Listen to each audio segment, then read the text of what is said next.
안녕하세요. 저는 더세움교회 심용균 목사입니다. 오늘은 요한복음 12장 1절에서 8절까지의 본문 말씀으로 삶의 중심은 누구인가 라는 말씀의 제목으로 하나님 말씀 나누도록 하겠습니다.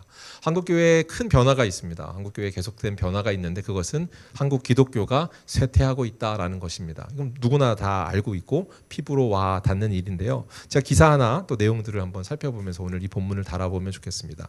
변혁 중에 쇠퇴하는 것과 더불어서 빨리 바뀌고 있답니다.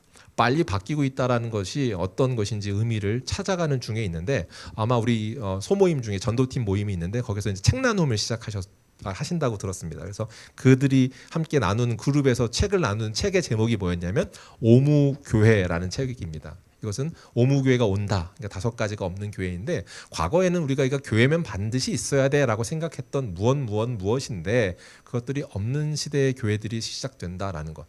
책의 내용을 잠깐 보니까 그 내용이 단순히 그게 없어야 된다, 없는 교회가 시작됐다가 아니라 우리가 그게 없는 것이 편한 세대의 사람들 또는 그것을 낯설게 생각하는 사람들의 젊은이들, MZ라고 하는데 그들을 받아들일 준비가 됐나라는 질문을 가지고 화두를 던지는 책이더라고요. 자, 그 책을 아마 나누는 것도 있을 텐데 이처럼 바뀌고 있는 속도가 굉장히 빠르다라는 겁니다. 제가 이제 또 어떤 책을 봤었고 공부할 때 나눴었는데 코로나가 뭐였냐면 원래 올 시대를 어떻게 한 거예요? 빨리 앞당겼다 이런 얘기를 하죠. 예, 그런 개념에서 아마 이 책도 그런 의미로 설명하고 있는 것 같아요.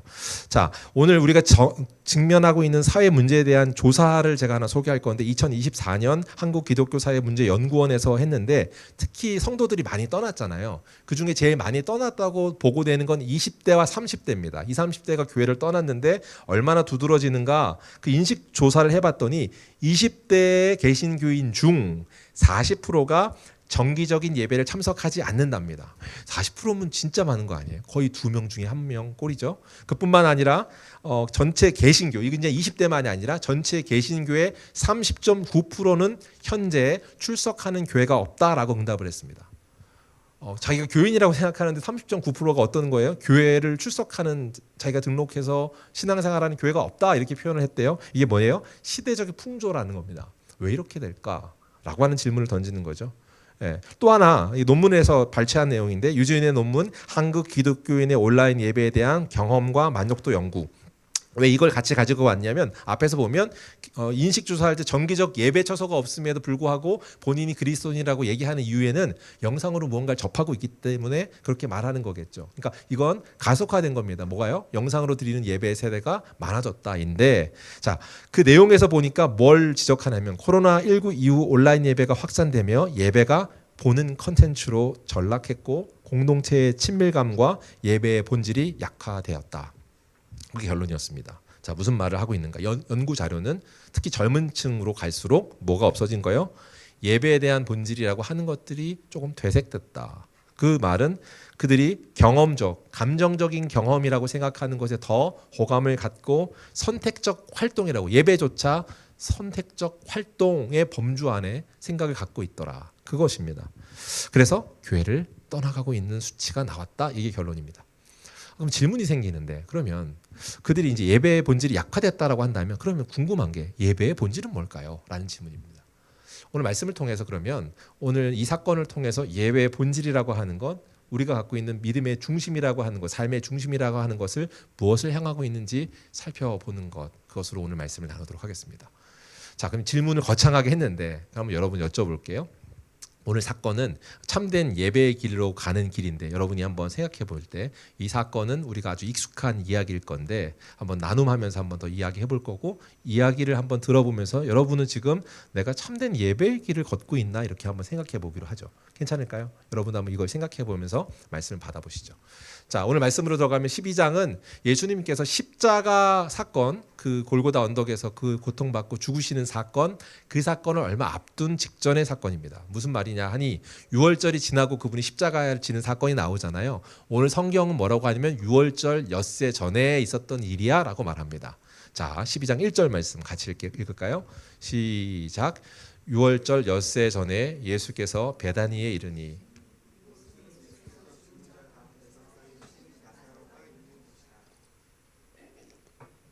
네, 여기가 어디냐 했더니 베다니라고 했습니다. 여러분 베다니 하면 뭐가 떠오르세요? 나사로, 나사로, 감사합니다.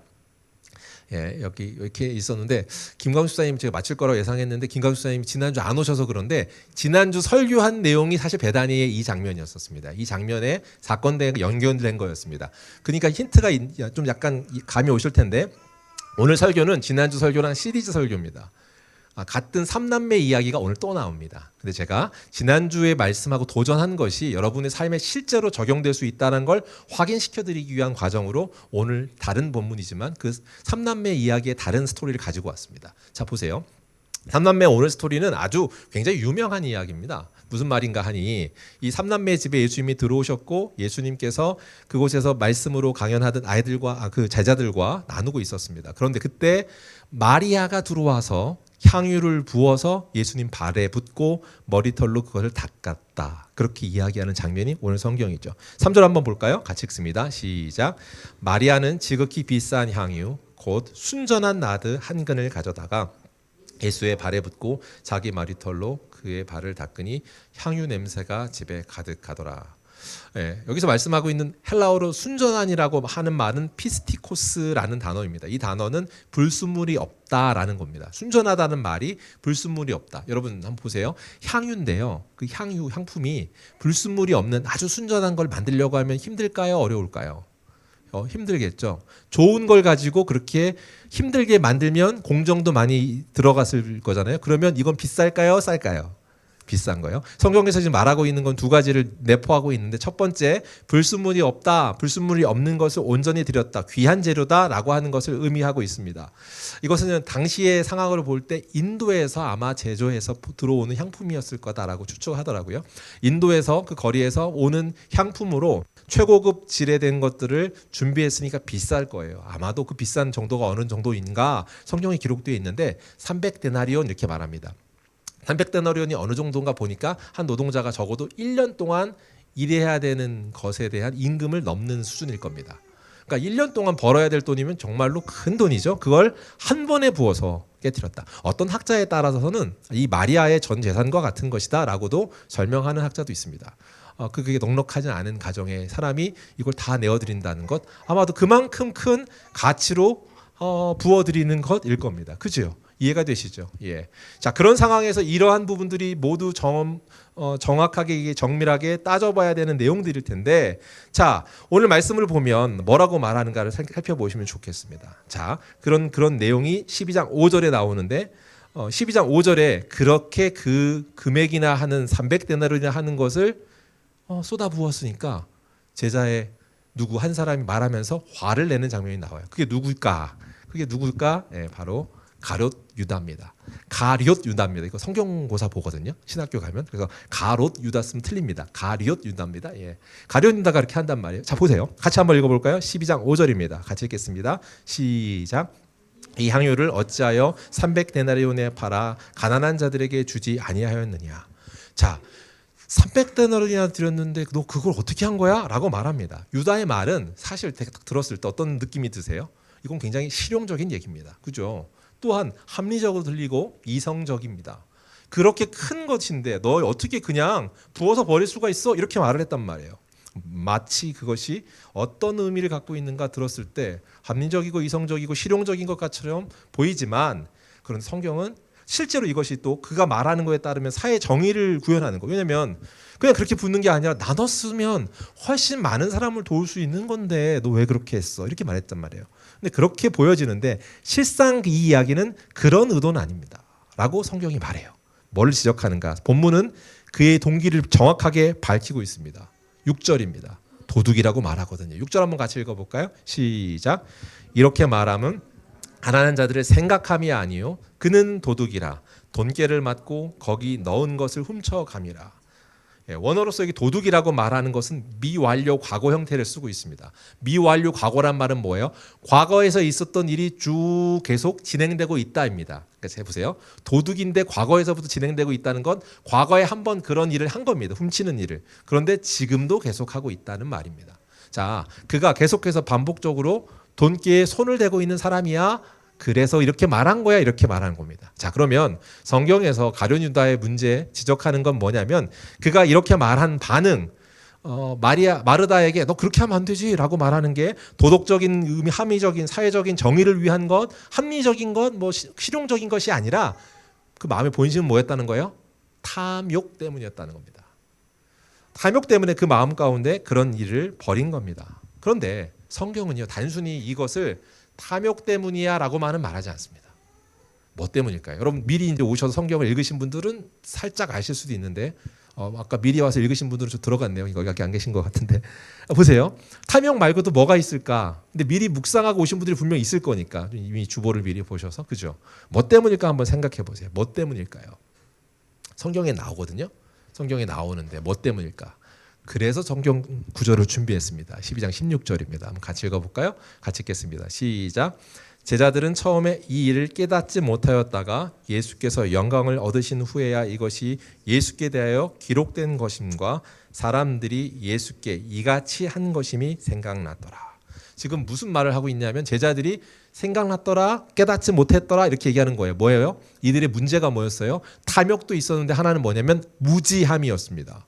영적인 무지함이었습니다. 지금 벌어진 이 일이 뭔지 알지 못하고 있었다라고 말합니다. 지금 뭘 모르는 거예요? 앞에 예수님께서는 그들에게 향유를 붓는 행동을 보고 예수님 뭐라고 하냐면 그가 나의 장례를 준비하고 있다라고 말합니다. 그럼 그 말을 들음과 동시에 번뜩 깨우치고 깨달아야 될 법도 한데 아직도 아니고 한참 뒤에 알아요. 무슨 말이냐?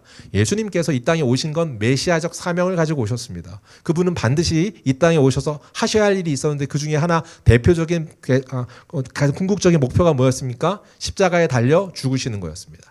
이 사건을 예수님은 계속해서 제자들이 가르쳐 주십니다. 오늘 본 요한복음에는 그렇게 구체적으로 표현하지는 않는데 공간복음서를 따르면 공간복음은 마태, 마가, 누가를 얘기합니다. 마태, 마가, 누가 공간복음서에서는 반복해서 얘기하고 있고 3번 이상씩 그 얘기를 합니다. 자, 한번 보여드릴게요. 18장 누가복음 18장 31절부터 기록된 말씀인데 자세히 보세요. 예수께서 12 제자를 데리시고 이르시되 보라 우리가 예루살렘으로 올라가노니 선지자들을 통하여 기록된 모든 것이 인자에게 응하리라. 인자가 이방인들에게 넘겨져 희롱을 당하고 능욕을 당하고 침뱉음 당하게 했으며 그들은 채찍질하고 그를 죽일 것이라. 그는 3일 만에 살아나리라 하시되 누구를 얘기하고 있고 무엇을 얘기하고 있습니까? 예수님께서 지금 구체적으로 얘기하세요. 단순히 그냥 십자가에 달려 죽는 것뿐만 아니라 3일 만에 살아나겠다라는 얘기를 제자들에게 말씀하세요. 어떤 능욕을 받는지까지 얘기합니다. 근데 이 일이 이때만 있는 것이 아니라 구약에 이미 예언되어 있는 선지자를 통해 예언됐던 일이야 라고 하면서 확인시켜주는데 내가 그 길을 가고 있어 라고 예수님께서 제자들에게 계속 말씀하셨습니다. 물어볼게요 여러분. 이 일을 계속 말했음에도 불구하고 지금 모르고 있다는 거죠. 뭐죠? 무지한 것입니다. 이들의 문제가 뭐예요? 탐욕뿐만 아니라 영적 무지입니다. 영적 무지이기 때문에 이 일이 무엇을 의미하는지 알지 못하더라. 마리아가 지금 하고 있는 것은 하나님을 높여드리는 예배였습니다. 만왕의 왕이신 그분이 장례를 한다는 것 자체가 엄숙한 일이고 그분이 그 일을 감당하는 메시아적 사명을 감당하는 일에 대한 찬송이며 사랑의 표현이며 경배하는 행위였습니다. 그게 예배죠. 마리아가 그렇게 예배하고 있고 장례를 예비하는 준비하는 상징적 행위를 하고 있다는 걸 깨닫지 못한 것이었습니다. 자, 이게 이 본문의 상황입니다. 자, 이 본문의 상황에서 마리아가 드린 건 무엇입니까? 다시 한번 돌아오면 뭐예요? 예배 드림이었습니다. 예배 드림, 순전함을 드렸어요. 진실된 믿음을 드렸어요.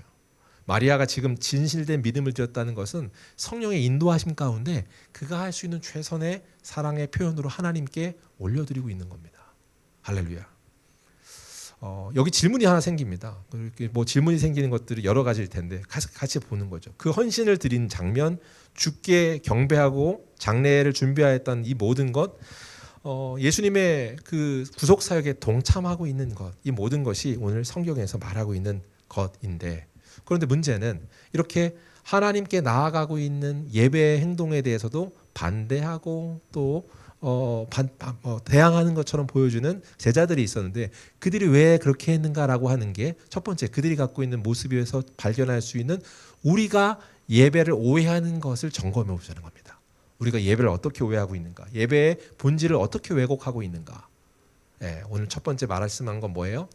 앞에 서두에도 말했는데 젊은 세대들이 교회를 떠나면서 또는 신앙생활을 다르게 생각하면서 가는 형태가 뭐였냐면 물질주의, 개인주의, 디지털 문화 등등의 변화 가운데 어떻게 하고 있습니까? 실용주의 예배를 어떻게 선택하는 실용성에 대한 것들을 그들이 결정하고 따라감에 있어서 예배가 아닌 다른 본질을 흐리고 있는 것이라고 말했습니다. 자, 뭘 잘못 생각한 겁니까? 예배를 뭐라고 생각한 거예요? 실용적인 관점에서 생각한 겁니다. 향유 부음을 낭비라고 생각했습니다. 우리 안에요 유다의 생각이 있는가 한번 생각해 보는 거예요. 우리한테도 가룟 유다와 같은 생각이 없는가? 왜 이렇게 낭비하고 있지라고 생각하는 것. 예배 역시 실용적이고 즉각적인 성과 결과가 나와야 된다라고 생각하는 겁니다. 실용성이라는 건 뭘까요? 제가 하나를 투자하면 몇 개가 나와야 돼요? 뭐 2개, 3개가 나와야 돼. 못해도 하나는 나와야 되는 거예요. 그죠? 하나를 투자했으니까. 여러분이 예배를 한다라고 할 때 여러분이 행동한 그 무언가에 대한 결과치가 나와야 되는 겁니다. 예를 들어서 오늘 교회에 나왔습니다. 시간을 틀어서 나왔어요. 여기 나왔으면 나에게 뭐가 있어야 돼요? 감동이 있어야 됩니다. 나에게 어떤 무언가의 은혜가 있어야 됩니다. 내가 이제 새벽에 나와서 피곤한데도 나왔고 기도하러 나왔으면 결과에 대한 응답이 있든지 아니면 무언가가 나에게 주어져야 되는 거다라고 생각하는 계산된 것들, 시간을 들임에 통해서 만족을 얻겠다라고 생각하는 것, 노동을 하듯 또는 투자를 하듯 우리가 그렇게 계산하는 것. 그런데 우리 예배는 그런 것이 아니라는 걸 알죠. 그럼에도 불구하고 우리도 모르게 우리가 반응하는 것, 우리가 불편해하는 것들 가운데는 실용주의 안에 있는 뭐예요? 노동으로 여기는 것. 내가 이만큼을 투자했으면 이만큼. 적어도 2개 투자했으면 하나는 건져야 되는데 하나도 없다고 하고 하면 어떻게 마음이 들어요? 부글부글 분노의 마음이 생기는 것. 우리 마음 가운데 충분히 생길 수 있는 것들, 계산되어져 있는 것들일 겁니다. 사랑하는 성도 여러분, 오늘 제자들의 문제가 바로 그런 거였습니다. 제자의 문제 뭐였어요? 실용주의적 관점. 단순히 그것뿐만 아니라 탐욕적인 것들이 있었습니다. 탐욕이 무엇이었습니까? 그가 돈깨를 사랑함에 있었던 마음, 그것이 드러난 거였죠. 디모데전서는 기록하기에 6장 10절 이렇게 말하고 있습니다. 돈을 사랑함이 일만하게 뿌리가 되나니 이것을 탐내는 자들은 미혹을 받아 믿음에서 떠나 많은 근심으로서 자기를 찔렀도다. 자, 하나님이 아닌 다른 무언가에 눈이 돌아가는 것, 그리고 그 탐욕의 마음으로 그것이 다시금 나에게 돌아옵니다. 그리고 나를 찌르는 것이 됩니다. 여러분 이것이 어떤 것인지 아시는지요? 여러분이 생각하는 무언가, 이 속을 챙기려고 하는 무언가가 우리가 있습니다. 제자들은 자기 목적에 따라 그 자리에 있었어요. 가룟 유다는 어떤 목적이었나요? 가룟 유다는요, 돈캐였을 거예요. 제자들 다른 이들은 뭐였을까요? 예수님을 따르는 이유 나중에 좀 나오는데 우리가 보는 장면에서 계속 나오는데 뭘 하는 거예요? 한 자리 차지하리라라고 하는 생각들이 있었습니다. 그 밖에 많은 군중 무리들도 신기한 걸 보기도 원하고 그들이 원하는 것이 이루어졌으면 하는 바람 때문이었을 수도 있습니다. 자, 여러 가지로 그렇게 생각해 볼 수 있는 것들이 농후한 건데, 그런데 그들이 말하는 그것이 예배 드림과는 무관하다. 자기 입속을 챙기는 것과 하나님과의 친밀한 교제이며 하나님께 드리는 예배로서의 모습은 찾아볼 수 없다라는 것입니다. 반대로 마리아는 가장 값진 것 드렸습니다. 실용성을 초월하고요, 헌신하는 것으로 나아갔습니다. 이게 대비가 되는데요. 앞에 있는 것들은 뭐예요? 두 사람은 뭐냐면 두 사람의 무리가 지금 대비되고 있습니다. 그런데 그 대비됨을 우리가 한번 살펴보는 거죠. 자기가 원하는 가치를 얻으려고 하는 것과 가치의 계산 없이 내어드리는 것, 어떤 차이인가? 본디 이제 마리아의 그 모습을 예배라고 하는데 그 이유는 신앙생활 자체가 원래 사실은 낭비입니다. 무슨 낭비냐면 가장 값진 낭비입니다. 신앙생활의 가장 값진 낭비인 이유는 이 땅에 그 어떤 무엇보다도 가장 값진 낭비를 행하신 분이 예수 그리스도이십니다. 생각해 보시면 인류의 창조주이고 구원자이신 그분이 모든 만왕의 왕이심에 불구하고 그가 우리를 대신하여 죽는다는 것은 값으로 생각했을 때 너무나도 어리석은 낭비입니다. 그런 낭비가 사실 그리스도, 우리가 믿는 신앙, 복음, 믿음의 핵심입니다. 우리는 예수를 따르는 사람으로서 예배합니다. 그러니까 예수께서 걸어가신 길을 걸어가는 자리로서 이 자리에 있는 것이 우리의 예배입니다. 우리의 신앙 고백입니다. 그렇기 때문에 사실 본질상 예배는 가장 가치 있는 낭비가 되는 겁니다. 근데 그 가장 가치 있는 낭비를 통해서 우리는 이 땅의 값으로 살 수 없는 어마어마한 하나님을 얻는 것입니다. 그 하나님을 얻는 저와 여러분이 되기를, 그런 복이 있는 저와 여러분, 세상의 최대의 낭비다 여기는 그것들이 실용주의 관점 때문에 예배를 무너뜨리는 것들을 다시금 회복의 자리로 옮겨지는 시선으로 깨달아지는 이 시간이 되기를 주의 이름으로 축복합니다. 오늘 말씀에서 두드러지게 적용하는 것들이 있습니다. 예배는 감정적 경험, 아까 말한 것처럼 왔으니까 나의 감동이 돼야 돼. 그런 충족에 가는 것이 아니라 마리아가 드리는 것처럼 하나님께 가장 가치 있는 것을 드림으로써 기뻐하는 것. 또 그것을 통하여서 신앙적인 하나님의 놀라운 일을 예비하며 거기에 동참케 하는 것. 뭘 예비하고 동참하는 거예요? 예수 그리스도 죽음을 예비하고 그걸 동참하고 있습니다. 그분의 장례의 일을 같이 준비하고 있습니다. 그 일에 참여하고 있습니다. 오늘 우리가 드리는 예배가 그런 놀라운 일로 사용되어지기를 주의 이름으로 축복합니다. 자, 오늘 말씀으로 보면 마리아를 통해서 이렇게 얘기하고 있은 장면, 그가 순전한 마음으로 최고급 향유를 드렸습니다. 그게 예배의 본질인데요. 히브리서 12장이 이렇게 말합니다. 그럼 우리가 가져야 될 방향성이 있다라는 건데 12장 2절 말씀 같이 읽을까요? 같이 읽겠습니다. 시작. 믿음의 주요 또 온전하게 하시는 이인 예수를 바라보자. 히브리서 12장 2절에 말해요. 믿음이 뭔가? 오늘 예배에 나와 있는 우리의 본질 방향이 뭔가? 뭐요? 예수를 바라보자. 한번 따라해 볼까요? 우리가 드린 예배 예수를 예, 감사합니다. 예수를 바라보십시오. 예수를 바라보십시오. 우리 지난주에 우리가 예수를 바라보자라는 얘기의 말씀으로 설교를 나눴었습니다. 제가 나눈 것처럼 예배에 대한 것들을 한번 얘기했었는데 우리는 지난주 말씀을 통해서 확인했던 몇 가지가 있습니다. 그게 뭐였냐면 단순히 예배라고 하는 것은 주일에만 드리는 모여서 우리가 함께하는 이것으로 국한되지 않는다라는 것이었고, 또 하나 무엇입니까? 중요한 일과 그렇지 않은 일로 양분될 수 없다고 그랬고, 종교적인 것과 비종교적인 것으로 구분지어질 수 없는 것, 경계를 우리가 설정할 수 없는 것이 있다라는 것을 우리는 확인했습니다. 그러니까 굉장히 거룩한 일과 안 거룩한 일이 있지 않다라고 했어요. 그게 마르다와 마리아 사건을 통해 그랬습니다. 마르다와 마리아가 결정한 것이 좀 달랐습니다. 지난주 어떤 일을 했는지도 함께 살펴봤죠. 그러면서 우리가 도전을 했어요. 어떤 도전을 했는가? 마르다는 어떻게 했죠? 집안 뒤편에서 주방에서 음식을 만들었고, 마리아는 앞에 나와 예수의 발치 안에 있었다. 마리아가 잘한 것은 예배를 드린 것, 발치 앞에 말씀을 중시해서 그 앞에 앉아 있었던 것이 아니라 그가 성공한 건 한 가지였는데 주를 바라보는 것이었다라고 나눴습니다. 그가 성공한 것은 예배드리는 행위가 아니라 주님과의 시선을 놓치지 않는 것이었다고 말했습니다. 반대로 마리아의 실패는 음식을 만드는 것이었고 분노하는 것이 아니라 그가 뭘 잃어버렸기 때문이에요? 예수와의 시선을 잃어버렸기 때문에, 예수를 바라보는 걸 잃어버렸기 때문에. 반대로 말하면 예수와의 시선을 가지고 그가 기쁨으로 음식을, 주방 일을, 다른 봉사의 일을 하였더라면 그것이 예배입니다라고 나눴습니다. 그죠? 그래서 우리가 회복해야 될 것은 뭐라고 했습니까? 일상에서 우리 예배를 회복하는 것이었고, 그걸 로렌스 형제를 통해 나눴었습니다. 로렌스 형제가 주방에서 그리고 구두 수선을 하면서도 하나님의 임재 연습을 한다. 하나님과의 교제를 한다. 그리고 우리가 도전을 했어요. 그리고 토다노트에 적기로 했는데 이제 서론이 길었는데, 여러분들은 그럼 지난주 그래서 뭘 결정하고 토다노트에 적어 가셨습니까? 그때 나눈 게 이거예요. 하나님의 임재 연습, 그것을 여러분 어떻게 결정하고 살아가실까요? 라고 하고 실천해 보기로 했었습니다. 기억이 나시나요? 여러분이 가지고 있는 그 임재 연습, 그 결과가 어떻게 효과로 나타나는가, 여러분이 그냥 묵인하는 것이 아니라 그게 진짜 어떻게 나타나는가가 오늘 본문을 통해 살펴보고자 하는 최종적 목표입니다. 그럼 어떻게 일어났는가 한번 볼까요? 원래는 성경 안 찾아보고 넘어가려고 했는데 1부 때 해보니까 기억이 안 나시더라고요. 그래서 10장 40절입니다. 한번 같이 볼까요? 말씀 한번 보겠습니다. 같이 한번 볼게요. 10장 40절 말씀 같이 읽습니다. 시작. 마르다는 준비하는 일이 많아 마음이 분주한지라 나아가 이르되 주여 내 동생이 나 혼자 일하는 두는 것을 생각하지 아니하신 그를 명하사 나를 도와주라. 자, 마리아가 처음에 한 것은 뭐냐면 주님을 초대했고, 마르다가 한 것은 주님을 초대했고 주님을 기쁘게 하기 위해서 지금 음식을 장만하고 준비하는 일이었습니다. 그런데 그 마음에 일이 많아져서 어떻게 됐냐면 분주해진지라 했습니다. 분주하다는 말은 뭐예요? 분산된다. 원어적인 의미로 사방에서 끌어당긴다라는 말이었습니다. 그가 분산되다 보니까 그가 시선을 빼앗긴 겁니다. 혼란스럽습니다. 그러니까 그 안에 끼어들기를 합니다. 뭐가요?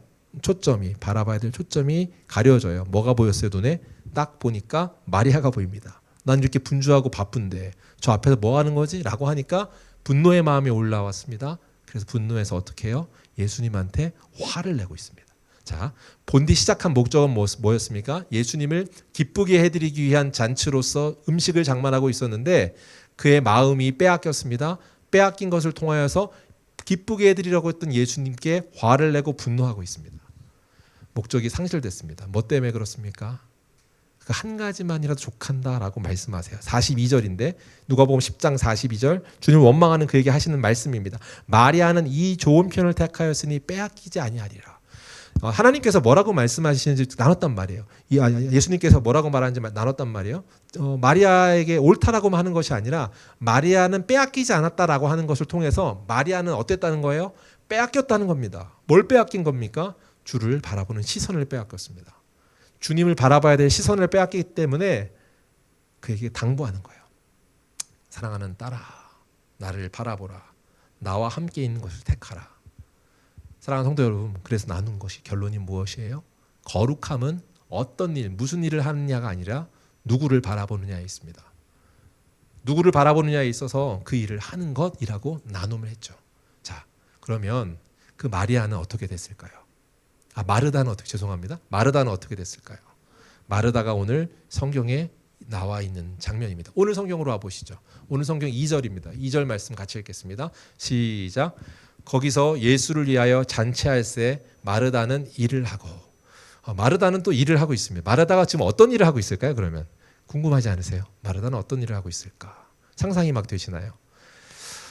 어떤 일을 하고 있을까에 대한 걸 쉬운 성경은 이렇게 말하고 있습니다. 그 집의 사람들은 예수님께 저녁 식사를 대접하였습니다. 마르다는 음식을 접대한 일을 맡았고 나사로는 예수님과 함께 식사하는 사람들 속에 있었습니다.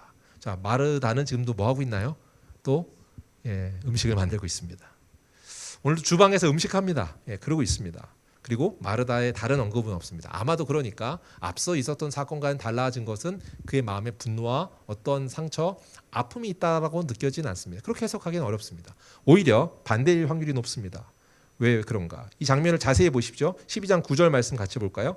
왜냐하면 이 시간이 사실은 분노해야 된다면 더 분노해야 될 일입니다. 왜 분노해야 될까요? 12장 9절 사건 앞서서 11장에 어떤 사건이 있는지 아세요?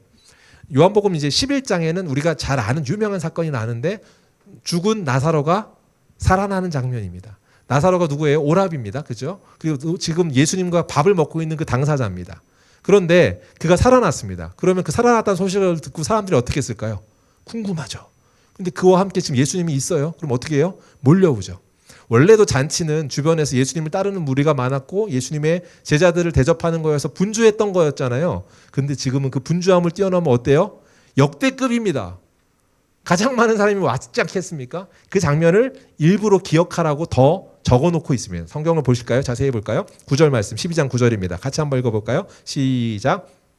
유대인의 큰 무리가 예수께서 여기 계신 줄을 알고 오니 이는 예수만 보기 위함이 아니요 죽은 자 가운데서 살리신 나사로도 보려 함이로라. 보세요. 이렇다면 어떻게 해요? 불평을 하더라면 마르다가 그때보다 훨씬 더 불평할 일이 많아요. 외적 요소로만 본다면요. 그러니까 우리가 하나 아는 게 있습니다. 경건은 외부적 조건이 아니라 내면의 방향에 있습니다. 내면의 방향이 어디로 향하고 있는가에 따라 우리의 경건의 방향, 결과, 열매가 결정됩니다. 우리의 마음에 있는 것이 어떻게 향하고 있는가. 지난주의 설교 말씀의 결론으로 본다면 주를 바라보는 걸 놓치지 않는 것을 통해 우리가 사는 한순간순간순간의 삶이 경건의 삶이 됩니다. 우리의 삶의 그 영향, 농도가 예수 그리스도와 함께 짙어지고 깊이 있게 됩니다. 그게 뭐예요? 방금 말하고 있는 말씀의 방향성이라고 하는 겁니다. 사랑하는 성도 여러분, 오늘 말씀을 통하여서 일상적으로 동일하게 중요한 일을 마르다는 하고 있는 겁니다. 그때도 중요했고 오늘도 중요한 일입니다. 주방 일이 그런 거예요. 쉬운 허드렛 일이 아니라고 주님은 가르치세요. 그런데 그것이 아무것도 아닌 일이 될 수 있습니다. 주님과의 시선을 잃어버리면 그 일은 오히려 하지 않았으면 좋았을 일이 될 수 있습니다. 사랑하는 성도 여러분, 오늘 마르다가 어떤 불평이 없다고 했잖아요. 그럼 뭐가 달라진 걸까요? 지금 그가 주를 바라보고 있습니다. 그러므로 주방에서도 예수님을 바라보고 있고 그래서 예배자로서 그 자리에 서 있습니다. 그러니까 지금 그는 예수님을 초대하고 그 잔치를 즐기고 있는 거예요. 그 안에서 기쁨이 있는 거예요. 여러분 음식을 하면서도 막 기뻐 본 적 있으시죠? 이유가 각기 달랐겠지만 오늘 그는 음식을 하면서도 다른 일상에 뭘 하면서도 그 순간순간이 예수님 때문에 기쁘다. 사랑하는 성도 여러분, 그 기쁨이 있는 저와 여러분들에게 주의 이름으로 축복합니다. 반대로 그도 그렇게 기뻤는데 예수님도 그들을 보며 기뻤습니다. 마리아를 보고 기뻤고 마르다를 보고 기뻤습니다. 마르다를 보고 기뻤던 일부터 얘기해 볼게요. 마르다를 보고 기쁜 건 뭐예요? 지금 마르다가 어때요? 그 마음 가운데 기쁨이 있습니다. 예수님 때문에 같이 초대한 일상이 예배가 되는 초대, 주님을 바라보므로 누리는 그 초대에 응하여서 그가 기쁨을 누리고 있다는 사실 때문에 주님이 너무 기뻐요. 근데 그뿐만 아닙니다. 오늘 마리아 때문에도 기쁩니다. 마리아 때문에 기쁜 이유는 뭘까요? 마리아 때문에 기쁘다고 하는 것은 무엇이 기쁜 것인가? 마리아 때문에 기쁜 건 단순합니다. 뭐냐면 그녀의 하고 있는 일이 있잖아요. 그녀가 하고 있는 그 일 때문에 기쁜 건데 그가 주님을 위해 장례를 준비했기 때문에 주님을 위한 것을 지금 하고 있기 때문에 기쁜 것이 아니라 그 마음의 기쁨은 아주 분명합니다. 뭐 때문에 기뻐요? 그 안에 십자가 구속의 은혜에 참여하고 있기 때문에 기쁜 겁니다. 한번 생각해 보세요. 십자가 구속의 은혜에 참여하고 있다. 이게 무슨 말일까요? 지금 이가 하고 있는 일이 뭐예요? 장례를 준비하기 위한 일로 그 일에 참여하고 있습니다. 여러분, 예배의 핵심이 뭘까요? 예배의 핵심은요, 여러분, 십자가 구속의 은혜를 우리가 아는 자의 반응입니다. 지금 마리아는 그가 십자가 구속의 은혜, 하나님의 그 일에 동참함으로 그 일에 참여하고 있다라는 것을 주님은 너무너무 기뻐하시는 겁니다. 오늘 여러분이 새로운 존재가 된다는 건 예수 그리스도 보혈의 피로 새로운 존재로 거듭난 자라는 것을 여러분이 인정하며 이 자리에 앉아 있을 때 주님께서 기뻐 받으시는 기쁨의 자녀 보배가 되고 여러분이 그 그릇이 되는 겁니다. 바라건대 우리가 주님이 기뻐하시는 그 예배의 중심으로 이동하는 저와 여러분들에게 주의 이름을 축복합니다. 구속의 사건을 기억하며 그분과 함께하고 은혜를 아는 자로서 복 있는 백성으로 살아가는 더세움교회 성도님들, 이 자리에 있는 여러분들 되기를 주의 이름 축복해요. 할렐루야. 옆에 있는 분한테 이렇게 인사 한번 할게요. 여러분, 당신 옆에 있는 분 눈까지 보지 않으셔도 됩니다. 옆에 있는 분에게 마음으로 전하십시오. 그럼 따라하면 이렇게 해볼게요. 당신이 예배의 중심 주님께로 이동하길 소망합니다. 할렐루야. 옆에 있는 사람만 얘기하는 게 나도 옮기겠다 그런 말이 돼야 되는 거예요. 자, 말씀을 결론으로 내리겠습니다. 지난주에 임재 연습하면서 여러분한테 전달했었습니다. 임재 연습을 하면서 제가 이렇게 얘기했습니다. 설거지를 하면서도, 출근을 하면서도, 일터에서도, 공부하면서도, 육아를 하면서도 이 모든 순간이 예수님과 대화할 기회입니다. 할렐루야. 육아하면서 막 너무 스트레스 받는다고 육퇴라는 말을 한다고 하는데 육퇴가 아니라 육아를 하는 것이 기쁨이 되게끔 하는 요소로 여러분을 초대한 거라는 걸 이야기했습니다. 그게 뭐예요? 매 순간이 여러분에게 어려움이라고 생각하고 힘듦이라고 생각하는 그 순간이 하나님이 여러분하고 대화하겠다라고 하는 사인으로 여러분에게 베푼 기회라면 그건 뭐예요? 하나님과 교제할 수 있는, 대화할 수 있는 기회다. 그게 우리에게 임재 연습장이라고 했습니다. 하나님의 임재 연습을 하자고 했습니다. 오늘 사랑하는 성도 여러분, 그러므로 우리가 마음을 돌이켜 하나님과 함께하는 임재 연습을 하자라고 했어요. 여러분, 그래서 토다노트를 적으셨잖아요. 이제 질문이 여기인데, 여러분 지난주에 토다노트를 적으셔서 살아내신 결단과 그 삶은 무엇이었습니까? 그리고 그것을 어떻게 살아내셨습니까? 승리한 경험들 있으신가요? 오늘 성진 형제가 이제 아까 찬양 인도하면서 나눴는데 제 1부 때 나눴던 제 질문을 아마 답변한 것 같은데 본인 나름대로 그 시간에 하나님과 교제함으로 하나님께 기도함으로 막 2시간 뛰면서 보통의 자기라면 애들하고 놀면서 내가 왜 이러고 있지? 열매도 안 일어나는데 이 사람이 전도될 것 같지도 않은데 이러고 있으면 허탕 아닌가 헛수고 아닌가 이런 생각이 들면서 뭐 5명 아이들과 뛰어놀았을 거라고 했는데 그때와 달라진 건 기도하는 것이 시작함으로 달라졌다고 했잖아요. 그죠? 예. 그 작은 차이가 뭐가 달라진 거냐라고 하는 거. 여러분은 어떻게 달라지고 승리하셨습니까? 그 질문을 여러분께 드렸습니다. 그리고 오늘 생각해 보는 겁니다. 저도 이제 이번 주간에 그런 일이 있었거든요. 그리고 오늘 다 나눌 수는 없겠지만 아주 신비한 세계를 경험했습니다. 그리고 그 순간 제가 생각할 수 없는 결론으로 하나님 인도하시고 그렇게 경험하는 저에게 은혜가 있었어요. 여러분에게도 그런 은혜가 있었기를 소망합니다. 또 반대로 오늘 혹 실패했거나 난 안 되나 보다라고 포기하는 마음으로 오셨을지 몰라요. 육아는 육아고 빨리 육퇴하는 게 기쁨이야. 내가 끝나야지 라고 하는 것으로 손꼽아 생각하고 불평과 불만이 내가 쌓아오는 것을 또 경험하면서 내가 실패했구나. 안 되나 보다 나는 라고 포기하는 마음으로 오셨습니까? 오늘 말씀을 다시 한번 확인하십시오. 그리고 마르다가 훨씬 더 악조건, 외적인 조건으로는 더 좋지 않은 상황처럼 보여지는 분주한 상황임에도 불구하고 하나님을 바라보는 시선 가운데 예배의 자리로 이동한 것을 기억하십시오. 그것이 우리에게 필요한 저와 여러분의 삶인 줄 믿습니다. 그렇게 중심 이동을 하는 그런 저와 여러분 되길 소망합니다.